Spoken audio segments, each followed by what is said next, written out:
Hey now, welcome back to the channel. I'm glad you visited me and Holly. Anybody watches this, thank you. But we are going to finish up the prodigal son. Now, when we started, it said the man had two sons. Right? We had one that ran off and one that stayed. Now, this is just like us. The people in the church that never ran off, never did anything crazy. They lived the way they were supposed to. Right? Now let me read to you and we'll get into it. Now, we're going to start on 25. Luke 15:25. Now, his older son was in the field as he came near the house. He heard music and dancing. So he summoned one of the servants, questioning what these things meant. Your brother is here, he told him, and your father has slaughtered the fattened calf because he has him back safe and sound. Then he became angry and didn't want to go in. So his father came out and pleaded with him. But he replied to his father, Look, I have been slaving many years for you, and I have never disobeyed your orders. Yet you never gave me a goat so that I could celebrate with my friends. But when this son of yours came, who has devoured your assets with loose women, you slaughtered the fattened calf for him. Sorry, sinuses. So, son, he said to him, you are always with me, and everything I have is yours. But we had to celebrate and rejoice, because this brother of yours was dead and is alive again. He was lost and is found. So let's say you never did anything crazy. And then somebody comes into church that's been gone for who knows how long, living the way they weren't supposed to be living. Then they get their life right. They come to the Lord, they get their life right. And all of a sudden they start getting blessings. And you feel like you ain't getting any. There's no blessings. And then you start getting upset. Well, this isn't fair. Why ain't I getting blessed? I never ran off and did nothing. I've been true. I've come every week. But you have never blessed me with nothing. But him, he ran off and did all this bad stuff, wasted all of his talent, and now he's back. That could make anybody a little sore, couldn't it? But we have to understand, God's always with us. If we woke up, that's a blessing. We got power, that's a blessing. The sun's shining, that's a blessing.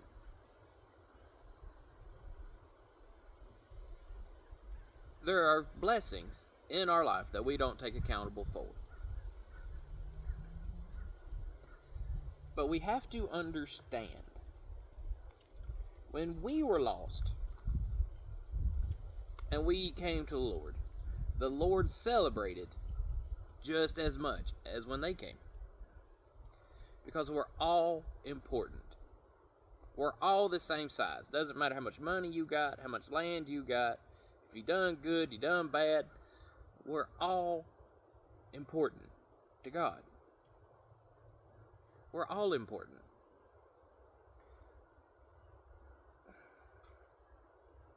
But this dude is gone and he's living, and I've been here. I've worked tirelessly. Why is he getting all the blessings? Well, what if? We'll play the what if game. What if because he ran off and done all these things, he can reach more people than you can?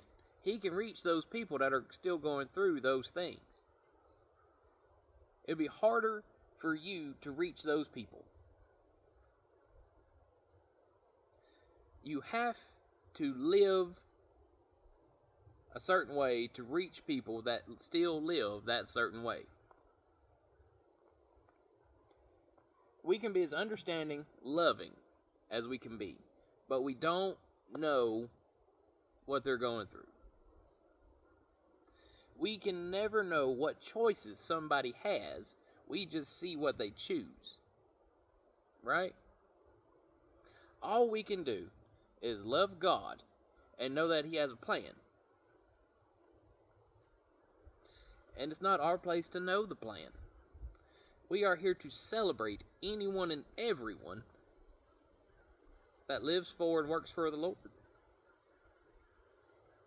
If you love God, you've given your life to God, you've let Jesus into your heart, that is to be equally celebrated every day. Not every day is going to be good. That's life. But what we can do is thank God for letting us wake up. Thank God for coming into our lives. Thank Jesus for dying for us and giving us grace so we don't have to live under the old laws.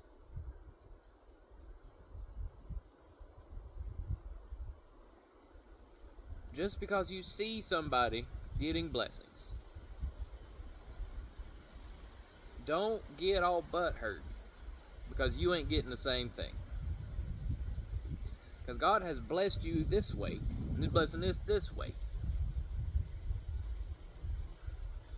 The only thing we all have in common is we need God in our lives. That's it. Just like everything else, there's different ways for different people. But God still loves you in your way. He still loves you in His own way.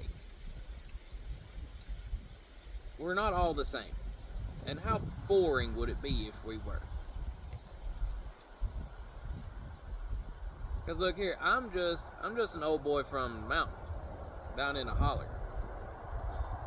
I speak this way. I think a certain way. Now, I have lived in cities for a while. Nothing major. Well, one was major. But somebody that's lived in New York or some big city, I don't know how to talk to them. I can't relate because I'm in the woods. They're not. Only thing I can tell them is God loves them. He loves them and He's waiting for them to come back for Him. Just like God was waiting for me to come back for Him. And He had just a big old hoop nanny for both of us if we both come back to God. Don't get mad and upset if it doesn't happen the way you want it to happen. It's not about us. It's not about me. It's not about you. It's about God and His plan. Because God can see the entirety of it. It's a whole lot easier to play a game if you can see the entire board. But us, still on earth, we can see our piece and the small pieces around us. That's it. God can see the entirety of it. If we seen the whole plan, we couldn't comprehend it.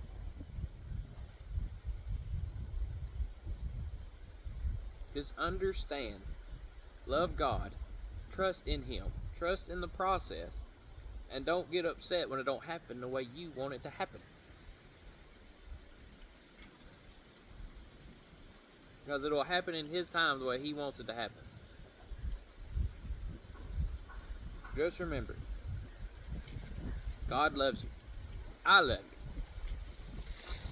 And I appreciate the visit. See y'all.